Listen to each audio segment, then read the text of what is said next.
Assalamualaikum warahmatullahi wabarakatuh. USM News kembali hadir menjumpai Anda. Beragam informasi menarik akan kami sajikan untuk Anda selama 30 menit ke depan.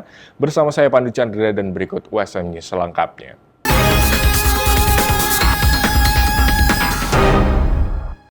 Ribuan mahasiswa Universitas Semarang resmi diwisuda. Dalam wisuda ke-76 ini, USM menekankan pentingnya lulusan yang tidak hanya unggul secara akademik, tapi juga mampu memberi dampak nyata bagi masyarakat. Sebanyak 1.267 lulusan mengikuti wisuda ke-76 Universitas Semarang yang berlangsung di Auditorium Insinyur Wijatmoko dan Auditorium Profesor Haji Muladi SH pada 20 hingga 21 Mei 2026 lalu. USM saat ini mengusung arah pengembangan sebagai kampus unggul berdampak. Keberhasilan universitas tidak hanya diukur dari megahnya gedung ataupun jumlah mahasiswa, tetapi juga dari manfaat yang dirasakan masyarakat luas.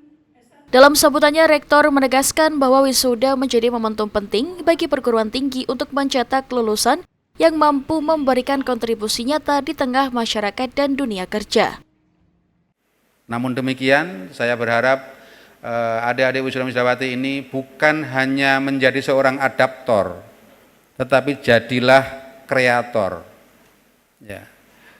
Berdirilah di depan untuk setiap kemajuan-kemajuan, setiap perubahan-perubahan ke arah kemajuan dari masyarakat di mana nanti Anda berada. Saya berharap para wisudawan USM akan selalu merdeka dalam berpikir, mumpung belum ada larangan untuk berpikir. Merdeka dalam berpikir, merdeka dalam berkreasi untuk menemukan alternatif solusi dan menggunakan hati ketika memilih solusi itu untuk diterapkan di masyarakat. Para wisudawan berasal dari berbagai program studi, diantaranya S1 Manajemen, S1 Psikologi, S1 Akuntansi, S1 Ilmu Hukum, hingga program Magister Hukum, Manajemen, dan Psikologi. Dalam wisuda tersebut, USM juga memberikan penghargaan kepada sejumlah lulusan terbaik dari masing-masing program studi, termasuk beberapa mahasiswa yang berhasil meraih indeks prestasi kumulatif sempurna 4,00. Rektor USM berharap para lulusan tidak hanya mengejar kesuksesan pribadi, tetapi juga mampu menjadi agen perubahan yang membawa solusi dan manfaat bagi lingkungan sekitar. Bank Indonesia resmi menaikkan suku bunga acuan atau BI rate menjadi 5,25%. Kebijakan ini diambil untuk menjaga stabilitas rupiah di tengah gejolak ekonomi global dan tekanan nilai tukar. Gubernur Bank Indonesia Peri Warjio mengatakan, keputusan tersebut dipengaruhi meningkatnya ketidakpastian global mulai dari eskalasi perang di Timur Tengah, tingginya suku bunga Amerika Serikat hingga menguatnya dolar AS. Kondisi tersebut memicu arus modal keluar dari negara berkembang termasuk Indonesia yang berdampak pada pelemahan nilai tukar rupiah. Selain faktor global, permintaan valuta asing di dalam negeri juga meningkat pada kuartal kedua untuk kebutuhan ibadah haji dan umroh, pembayaran utang luar negeri hingga pembagian dividen perusahaan. Bank Indonesia menilai langkah kenaikan suku bunga diperlukan untuk menekan resiko imported inflation atau kenaikan harga barang impor akibat pelemahan rupiah dan naiknya harga minyak dunia. Meski demikian, Peri Warjio memastikan kebijakan moneter yang lebih ketat tidak akan menghambat pertumbuhan ekonomi nasional. Bank Indonesia tetap menargetkan pertumbuhan ekonomi berada di kisaran 4,9 hingga 5,7%. Rapat Dewan Gubernur Bank Indonesia pada tanggal 19 dan 20 Mei 2026 memutuskan untuk menaikkan BI rate sebesar 50 basis point menjadi 5,25%, suku bunga deposit facility naik sebesar 50 basis point menjadi 4,25%, dan suku bunga lending facility naik sebesar 50 basis point menjadi 6%.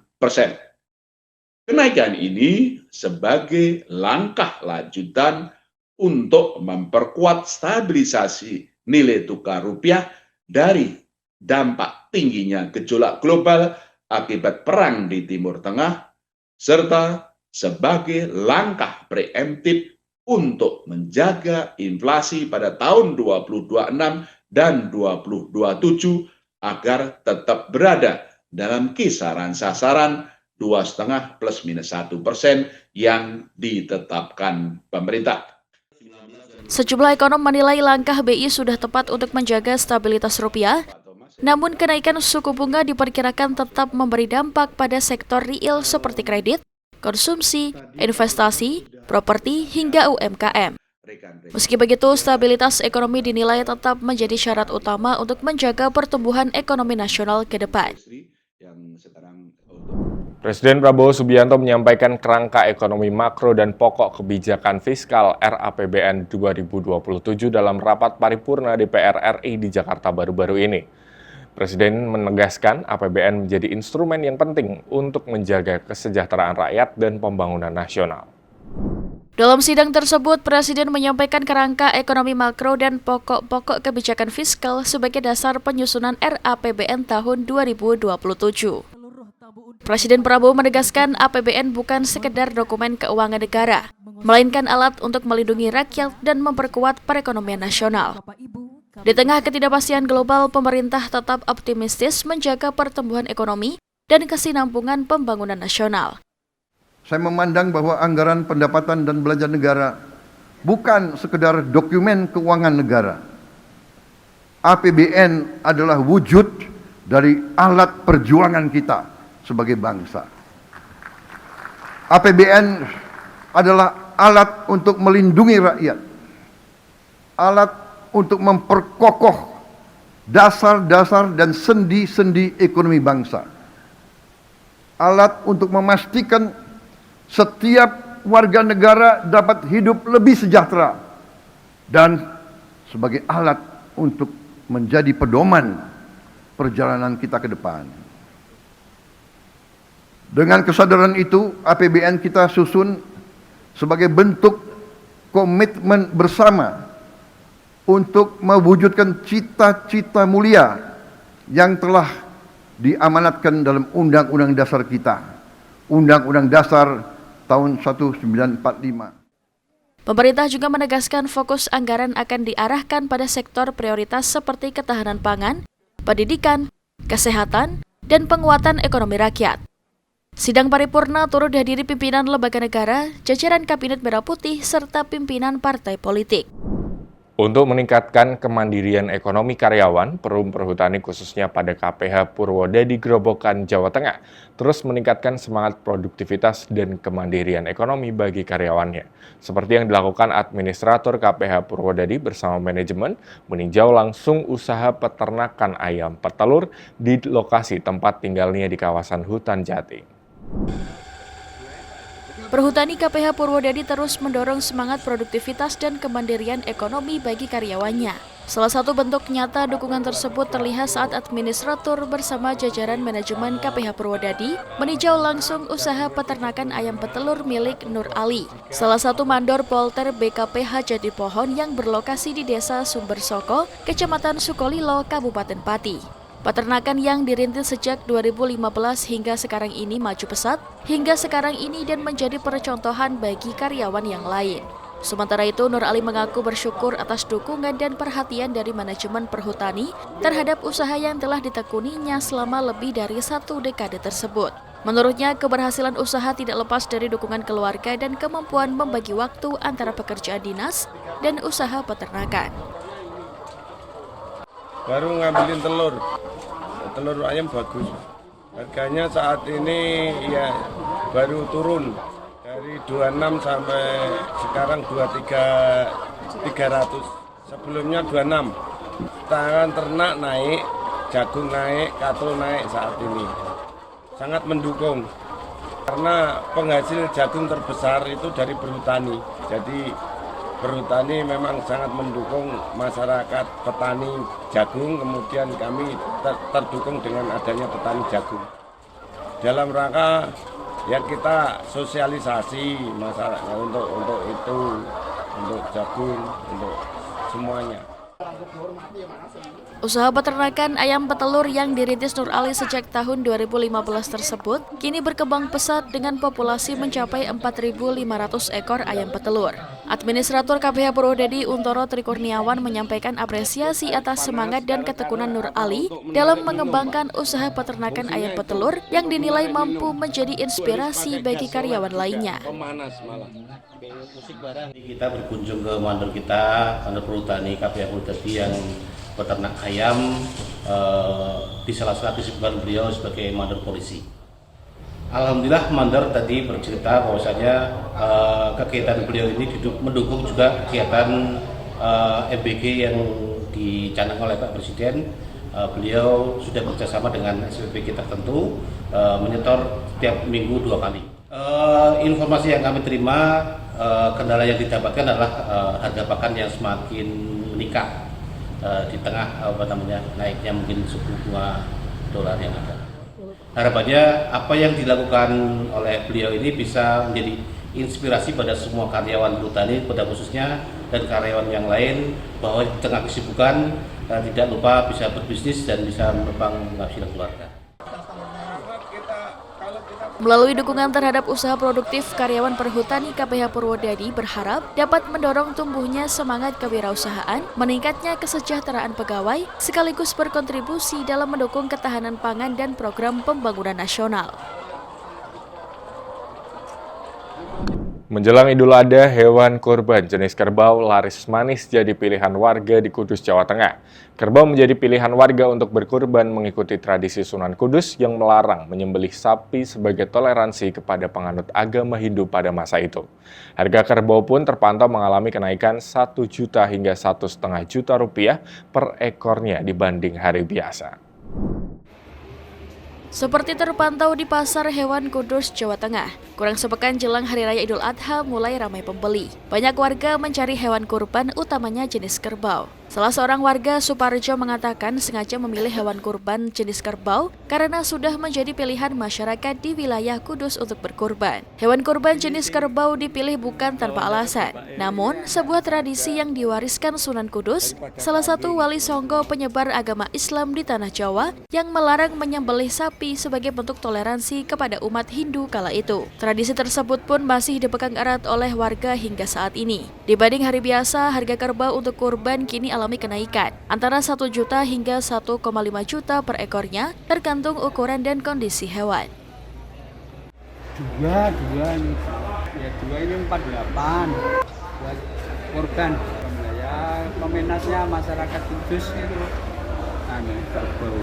Ya kenaikan ada ya sekitar 1.500. Yang panatia Pak. Ya bisa keluarga bisa. Sementara itu, salah satu pedagang kerbau Kasrum mengatakan antusias warga untuk berkurban tahun ini sangat tinggi. Dalam waktu 2 minggu saja ia mampu menjual hingga 100 ekor kerbau. Harga kerbau untuk kurban bervariasi mulai 23 hingga 30 juta rupiah tergantung besar kecilnya. Banyak sekarang, tapi belinya nggak di pasar. Beli di kandang orang-orang itu. Kan kemungkinan uangnya orang banyak itu harus dibelikan di kandang. Harus diambil dari H. Jadi mahal loh, terus seneng di kandang. Sekarang mulai 23 sampai 30 ke atas. Kalau 21 sekarang enggak. Dengan bobot berapa itu Pak minimal?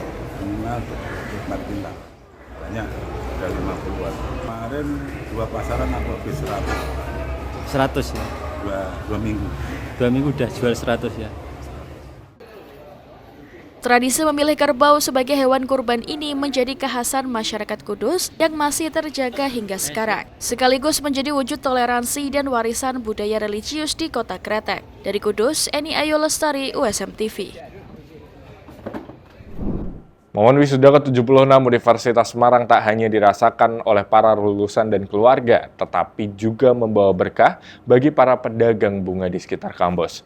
Di tengah suasana bahagia wisuda, penjual bunga menjadi bagian yang ikut meramaikan perayaan kelulusan tersebut. Wisuda merupakan hari yang istimewa bagi para wisudawan.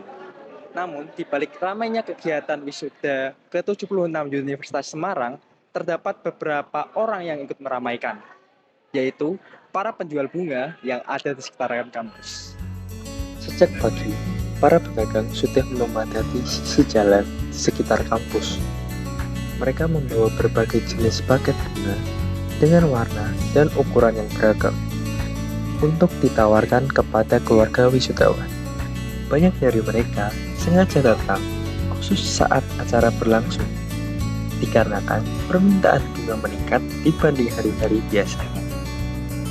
Namun, tidak sedikit keluarga wisudawan yang membeli bunga sebagai bentuk apresiasi kepada anak, saudara, ataupun kerabat yang baru saja wisuda. Jualan hari ini alhamdulillah lumayan bagus. Ya karena yang wisuda itu kan kadang nggak mesti ya Mas ya. Kadang ada yang banyak kuotanya, ada yang sedikit. Tapi kita setiap wisuda jualan di sini pas hari ini penjualannya alhamdulillah bagus. Kalau yang namanya orang berjualan itu kadang kan rame, kadang sepi ya. Pengennya sih setiap berjualan di sini pengennya sih rame. Setiap paket yang terjual bukan hanya sekedar bunga, namun juga penghasilan untuk memenuhi kebutuhan keluarga. Wisuda bukan hanya menjadi perayaan bagi mahasiswa dan keluarga, namun juga membawa berkah bagi para pedagang di sekitar kampus. Dari area Universitas Semarang, saya Dustin melaporkan. Pemirsa, tempe diketahui sudah jadi panganan nenek moyang Indonesia setidaknya sejak tahun 1815. Di Amerika Serikat, tempe sudah mulai familiar di tahun 1970-an dan semakin populer saat ini beriringan dengan makin banyaknya warga Amerika yang menjalani gaya hidup vegan. Dan informasi ini sekaligus menutup perjumpaan kita di hari ini. Saksikan terus USM News hanya di USM TV. Saya Pandu Chandra dan seluruh kru yang bertugas pamit undur diri. Terima kasih. Wassalamualaikum warahmatullahi wabarakatuh. Barry Schwartz sudah berpengalaman 15 tahun memproduksi dan menjual tempe segar di pasar New York. Meski demikian, Barry belum pernah ke Indonesia. Have you been to Indonesia before? Never. Barry mempelajari tempe melalui buku resep The Book of Tempe yang membuat tempe mulai dikenal di Amerika dan terbit tahun 1979 karya penulis Amerika Serikat William Shurtleff. Barry adalah seorang vegetarian yang mengaku jatuh cinta terhadap keajaiban tempe. Merasa frustrasi karena tempe di pasar Amerika yang ia rasa tak berkualitas, ia mulai produksi tempenya sendiri melalui labelnya Barry's Tempe. You know, the magic of making tempeh, that it's mycelium that's binding the beans together. I think the major problem is the big companies that are making it are making bad tempeh, so it'll never get traction. You know, it has to be made fresh, not pasteurized. Tempe bukan barang baru di Amerika Serikat. Di supermarket besar seperti tempat saya berada saat ini di New York, tempe dengan mudahnya bisa ditemukan khususnya di bagian makanan sehat atau protein alternatif. Harganya, satu blok tempe seperti ini dengan berat kurang lebih 1/4 kilogram, $3,6 atau bahkan lebih mahal sedikit dibandingkan dengan harga dada ayam dengan berat yang serupa. Mengklaim produk tempenya segar, harga tempe Barry jauh lebih mahal, yakni $12 per setengah kilogramnya. Selain dari kacang kedelai, Barry bahkan juga menjual varian tempe dari kacang-kacangan lain, yakni fermentasi kacang polong, dan juga campuran kacang azuki dan juga beras coklat. Tempe buatan Barry salah satunya dipasok ke restoran vegetarian ABCV yang berada di Manhattan, New York. Tempe disulap menjadi sajian berkelas yang mengharuskan pelanggannya merogoh kocek lebih dalam. Chef di restoran ini memasak tempe kecap manis. Then we fry it crispy in coconut oil, and then it's marinated in a sauce of kecap manis and lime juice and shallots and chilies. There's also some black garlic here. We have fried shallots. We put on some bruleed banana. Dan burger tempe. So it has some different grains and seeds, sesame, pumpkin, hemp seeds, tempeh culture. We sear it, we marinate it in soy sauce and all these different flavors. Kedua sajian ini dihargai $21 Amerika Serikat. 1 dari 10 warga Amerika Serikat per tahun 2022 tidak lagi mengkonsumsi daging hewani, membuat panganan tinggi protein seperti tempe semakin naik daun. Meski demikian, tren popularitas tempe masih relatif lamban jika dibandingkan dengan produk protein alternatif lainnya. Because people don't know what to do with tempeh. But I think it also has to be delicious, so we need people to cook it well and, do right by it. Pelan tapi pasti, tempe tak hanya naik daun di negeri Paman Sam, tapi juga naik kelas. Segera membuat mental tempe jadi lebih bermakna positif. Dari kota New York, Randy Wicaksana, VOA.